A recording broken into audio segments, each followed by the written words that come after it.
इतिहासाला एक सवय असते, तो स्वतःची पुनरावृत्ती करतो.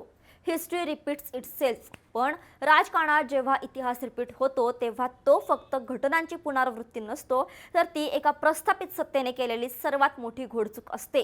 2019 मध्ये पुण्याला लागून असलेल्या मावळमध्ये एक घटना घडली. भाजपने एका तरुण नेत्याला तिकीट नाकारलं. तो नेता शांत बसला नाही, त्यानं बंड केलं, राष्ट्रवादी काँग्रेस पक्षामध्ये प्रवेश केला आणि भाजपच्या एका बलाढ्य मंत्र्याला, स्वतःच्या मामाला अस्मान दाखवलं. त्यांचं नाव सुनील शंकरराव शेळके. आणि आज 2026 मध्ये पुण्याच्या कोथरूड आणि बाणेर पट्ट्यात नेमकं हेच घडतंय का? इथेही एक तरुण नेता आहे, योगायोगाने सर्व परिस्थिती सेम आहे. इथेही भाजपने तिकीट नाकारले आणि इथेही समोर आहेत भाजपचे एक दिग्गज नेते. भाजपने अमोल बालवडकर यांना डावलून आपल्याच पायावर कुऱ्हाड मारून घेतले का? खरंच भाजपने पुण्यात दुसरा सुनील शेळके तयार केलाय का? आणि सर्वात महत्त्वाचं म्हणजे भाजपचा यूज अँड थ्रो पॅटर्न काय आहे? आजच्या या व्हिडिओत आपण हे सविस्तरपणे समजून घेणार आहोत. नमस्कार, मी मृदुला आणि तुम्ही पाहताय थोडक्यात. विषयाला सुरुवात करण्यापूर्वी एक महत्त्वाची आठवण. महाराष्ट्रातील राजकीय घटना घडामोडींवर आम्ही रोज नवनवीन व्हिडिओ बनवत असतो. आमचा प्रयत्न असतो की प्रत्येक महत्त्वाची अपडेट तुमच्यापर्यंत पोहोचावी. आमच्या या प्रयत्नाला तब्बल 25 लाख लोकांनी फेसबुकवर प्रतिसाद दिलाय, तर यूट्यूबवर तीच संख्या 2.5 लाखाच्या घरात पोहोचली आहे. तुम्ही अद्याप यूट्यूबवर आमचं चॅनल सबस्क्राईब केलं नसेल तर आत्ताच सबस्क्राईब करा, कारण त्यामुळेच आमचा प्रत्येक व्हिडिओ तुमच्यापर्यंत पोहोचायला मदत होईल. आता वळूया आपल्या मुख्य विषयाकडे. या विषयाच्या मुळाशी जाण्याआधी आपल्याला थोडं मागे जावं लागेल. रेफरन्स पॉईंट समजून घेतल्याशिवाय आजची परिस्थिती समजणार नाही. साल होतं 2019. मावळ विधानसभा मतदारसंघ. इथे भाजपचे राज्यमंत्री बाळा भेगडे हे अनभिषिक्त सम्राट मानले जात होते. त्यांच्या विरोधात कोण उभं राहणार हा प्रश्न होता. पण भाजपमध्येच एक तरुण चेहरा तयार होत होता, सुनील शेळके. सुनील शेळके यांची पार्श्वभूमी काय होती हे खूप महत्त्वाचं आहे.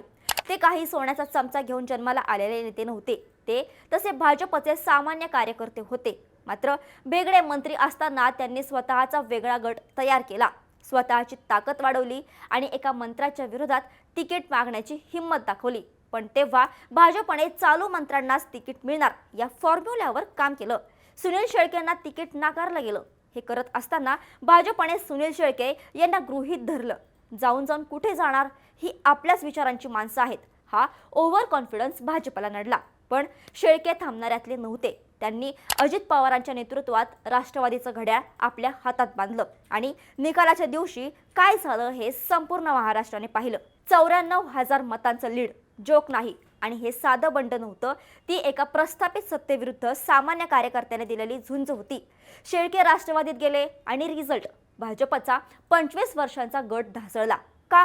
कारण भाजपने ग्राउंड रियालिटीपेक्षा हायकमांडच्या आदेशाला महत्त्व दिलं. आणि आज 2026च्या सुरुवातीला प्रश्न पडलाय, इतिहासाचं हे चक्र पुन्हा फिरते का? ठिकाण बदललंय, पात्र बदललीत, पण पॅटर्न तोच आहे. पुण्याच्या हाय प्रोफाईल बाणेर बालेवाडी पट्ट्यात भाजपने अमोल बालवडकर यांना तिकीट नाकारून स्वतःच्या पायावर कुऱ्हाड मारून घेतली आहे का? बाणेर बालेवाडी हा पुण्याचा IT hub, high profile area. इथे अमोल बालवडकर हे नाव फक्त एक नगरसेवक म्हणून ओळखलं जात नाही. 2017 मध्ये ते पहिल्यांदा निवडून आले, पण त्यांची काम करण्याची पद्धत टिपिकल राजकारण्यासारखी नव्हती. त्यांनी काय केलं? त्यांनी IT क्राऊडला कनेक्ट करण्यासाठी बाणेर बालेवाडी स्पोर्ट्स फेस्टिवल सुरू केला. रस्ते, पाणी आणि स्मार्ट सिटीच्या कामात त्यांनी स्वतःला झोकून दिलं, म्हणजेच मतदारांची थेट कनेक्ट. पण संघर्षाची ठिणगी पडली ती विधानसभेच्या वेळी. कोथरूड मतदारसंघ हा भाजपचा बालेकिल्ला. इथे भाजपचे प्रदेशाध्यक्ष चंद्रकांत पाटील आमदार आहेत. बालवडकरांचं म्हणणं होतं, चंद्रकांत दादा कोल्हापूरचे आहेत, ते बाहेरचे आहेत, आम्हाला स्थानिक भूमिपुत्र हवा. 2024च्या विधानसभेला त्यांनी बंडाची तयारी केली होती. देवेंद्र फडणवीसांनी मध्यस्थी केली. तुम्ही थांबा, तुम्हाला योग्य वेळी संधी देऊ, असं आश्वासन मिळालं. बालवडकर शांत बसले. त्यांनी मनावर दगड ठेवून चंद्रकांत पाटलांचा प्रचार केला. पण जानेवारी 2026 मध्ये होणाऱ्या पुणे महापालिका निवडणुकीत काय झालं? अमोल बालवडकर यांना किमान त्यांच्या हक्काच्या बाणेर बालेवाडी प्रभागातून उमेदवारी मिळेल ही अपेक्षा होती. विधानसभेचा त्याग केल्यानंतर ही अपेक्षा चुकीची नव्हती. पण भाजपने इथे मास्टर स्ट्रोक खेळण्याच्या नादात ब्लंडर केला. भाजपने अमोल बालवडकर यांचं तिकीट कापलं आणि कोणाला दिलं? लहू बालवडकर यांना. हे लहू बालवडकर कोण? हे भाजपचेच पदाधिकारी आहेत. पण इथे राजकारण नावाचं होतं. एका बालवडकराला संपवण्यासाठी दुसऱ्या बालवडकराला उभं करायचं, काटा काढणे ज्याला मराठीत म्हणतात, तो हा प्रकार. शेवटच्या दिवसापर्यंत अमोल बालवडकरांना झुलवत ठेवणं आणि ऐनवेळी तिकीट नाकारणं यामागे एक स्पष्ट संदेश होता. पक्षात नेत्यापेक्षा मोठं व्हायचा प्रयत्न केला तर आम्ही तुमचे पंख छाटू शकतो. पण भाजपने इथेच चूक केली. त्यांनी पंख छाटले नाही तर त्या पक्षाला नवीन घर शोधायला मजबूर केलं आणि ते घर दुसरं तिसरं कोणाचं नसून भाजपला टक्कर देणाऱ्या दादांचं होतं. ही खेळी चंद्रकांत पाटील आणि भाजपच्या कोर कमिटीची होती असं राजकीय विश्लेषक मानतात. अमोल बालवडकर यांना शेवटच्या दिवसापर्यंत, शेवटच्या तासापर्यंत आशेवर ठेवण्यात आलं आणि ऐनवेळी पत्ता कट करण्यात आला. यालाच राजकारणात गॅम्बलिंग म्हणतात. पण हे गॅम्बलिंग भाजपला भोवणार का? आता मी जे सांगणार आहे ते खूप क्रिटिकल आहे. सुनील शेळके आणि अमोल बालवडकर यांच्या केसमध्ये 5 अशी साम्य स्थळे आहेत जी भाजपसाठी धोक्याची घंटा ठरू शकतात. सर्वात पहिलं स्थानिक विरुद्ध प्रस्थापित मावळमध्ये मुद्दा होता. स्थानिक भूमिपुत्र शेळके विरुद्ध प्रस्थापित मंत्री भेगडे. कोथरूडमध्ये मुद्दा आहे स्थानिक भूमिपुत्र बालवडकर विरुद्ध प्रस्थापित मंत्री चंद्रकांत पाटील. शेवटी जनतेला नेहमी आपल्यातला माणूस जवळचा वाटतो. दुसरा मुद्दा म्हणजे तिकीट नाकारण्याचे कारण. दोघांनाही तुम्ही थांबा, वरिष्ठांना संधी द्या सांगून डावलण्यात आलं. पण तरुणांची महत्वाकांक्षा थांबवता येत नाही हे भाजप विसरली. तिसरा मुद्दा म्हणजे पक्षांतर. दोघांनीही भाजप सोडून घड्याळ हाताला बांधलं. शेळकेंनी अखंड राष्ट्रवादी निवडली होती. बालवडकरांनी अजित पवारांची राष्ट्रवादी निवडली. पक्ष तोच आहे, फक्त गट बदलला. महत्वाची बाब म्हणजे दोघांच्याही मागे अजितदादांची ताकद आहे. चौथा मुद्दा प्रतिस्पर्धी. दोघांचेही मुख्य टार्गेट हे भाजपचे हेवीवेट नेते आहेत. शेळकेंनी बाळा भेगडेंना पाडलं. आता बालवडकर चंद्रकांत पाटील तसेच मुरलीधर मोहोळ यांच्या वर्चस्वाला सुरुंग लावत आहेत. पाचवा आणि सर्वात महत्त्वाचा मुद्दा म्हणजे आर्थिक रसद. राजकारण करायचं असेल तर चांगला पैसा लागतो. दोघांचेही स्वतःचे व्यवसाय आहेत. त्यामुळे आर्थिक आघाडीवर दोघेही तेवढेच स्ट्रॉंग आहेत आणि यासाठी त्यांना पक्षाच्या बॅकअपची कसलीही गरज नव्हती. आता सर्वात महत्त्वाचा प्रश्न म्हणजे भाजपची रणनीती का चुकत आहे? भाजप सारख्या शिस्तप्रिय पक्ष ज्याच्याकडे चाणक्य नीती आहे तो अशा चुका वारंवार का करतो?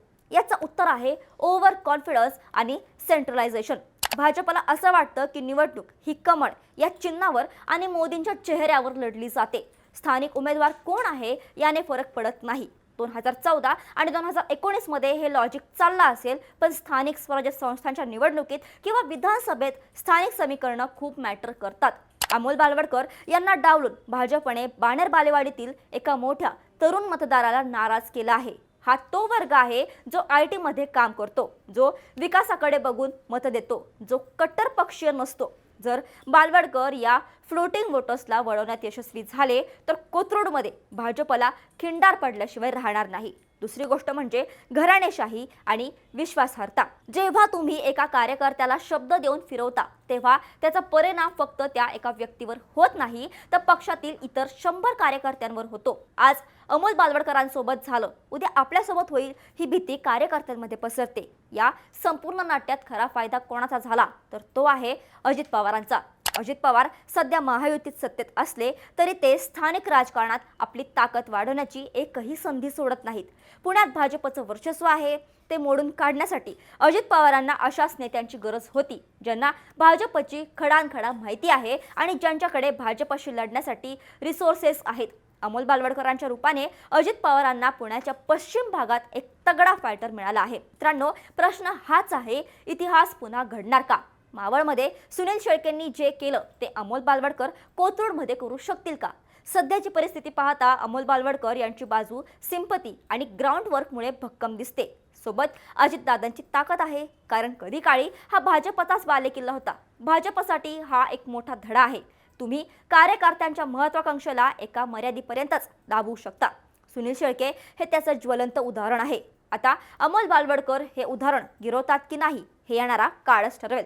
पण एक नक्की, पुण्याच्या राजकारणात आता थंड वारे वाहणार नाहीत तर वादळ येणार आहे. तुम्हाला काय वाटतं?